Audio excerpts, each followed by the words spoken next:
wanda bai gana dan sarautar ka ba ta gaban ƙauren namu da kake wuce masa ko ina yanzu ka ba zai ga ado da kawa ba bai zo ya ga dan sadaukewa. Alhaji Hassan Muhammad a bara idan kana nan gishi ba zai taba samu da kyauta na hannun arziki da baka tara komai ba. Wahidin ahadin ubangiji ka taimake ni ka bani agaji kara mini ilimi da sani na yi waƙar kar da in gaji.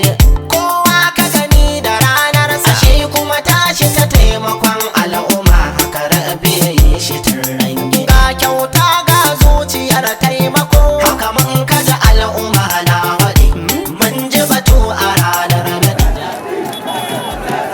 da gaban gada an ka baka sarautar ta ja hankalin kowa. Mun ga abin da ba mu yi zato ba to da ba mu je ba ba za mu yarda ba abin da aka yi a ranar ga an gwada duka mai kwaɗayin kallo. Alhaji Hassan mun gode ja gaban